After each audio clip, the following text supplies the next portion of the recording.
आदरणीय अध्यक्ष महोदय, माननीय निर्णायक एवं सभी भाइयों को जय हिंद। जैसा कि आपको विदित है कि आज अनंतवीर दल द्वारा एक गोष्ठी आयोजित करने में आई है, उसमें से मेरा विषय है आत्मा और परमात्मा। तो अब हम चलते हैं विषय की ओर। सर्वप्रथम अपन जानेंगे आत्मा किसे कहते हैं। ज्ञान स्वाभाविक जीव तत्व को ही आत्मा कहते हैं। आत्मा की 3 अवस्थाएं होती है, बहिरात्मा, अंतरात्मा और परमात्मा। अब हम जानेंगे बहिरात्मा किसे कहते हैं।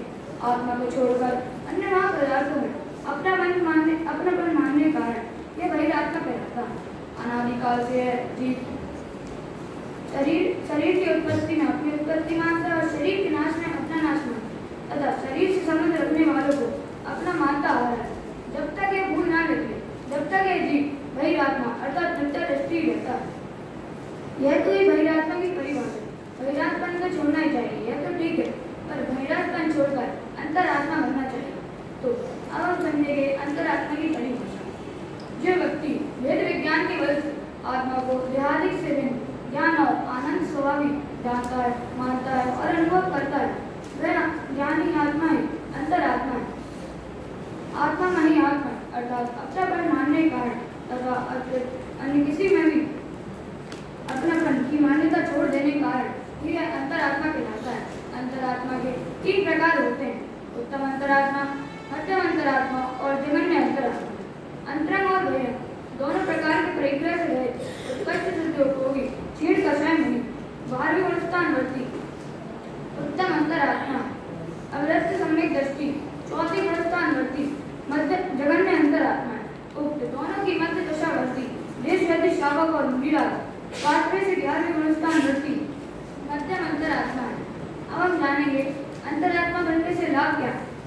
कि अंतरात्मा व्यस्त अवस्था त्याग कर शुद्ध उपयोगी मुनि अवस्था धारण कर निस्वभाव साधन द्वारा परमात्मा प्राप्त करता है अर्थात परमात्मा बन जाता है और इसके अनंत दर्शन, अनंत ज्ञान, अनंत सुख और अनंत वीर प्रकट हो जाते हैं। तात्पर्य यह है कि यही अंतरात्मा अपने पुरुषार्थ द्वारा आगे बढ़कर परमात्मा बनता है। अब हम जानेंगे परमात्मा है क्या। प्रत्येक आत्मा शुद्धि होना चाहता है। परमात्मा पूर्ण निराकुल सुख है। परमात्मा दो प्रकार के होते हैं, सकल परमात्मा और निकल परमात्मा।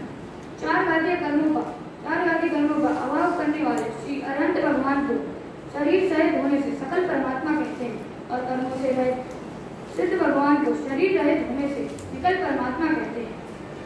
बहिरात्मा संसार मार्गी होने के कारण सर्वथा है और अंतरात्मा मुक्ति मार्ग का पते है तथा परमात्मा अत्यंत सुखमय होने से सर्वथा उपाधि है। अब मैं अंत में बस इतना ही कहना चाहूँगा कि हम सबको पुरुषार्थ पूर्वक बहिरात्मा छोड़कर अंतरात्मा बनना चाहिए और परमात्मा बनने की भावना करनी चाहिए। इसी प्रकार में अपनी वाणी को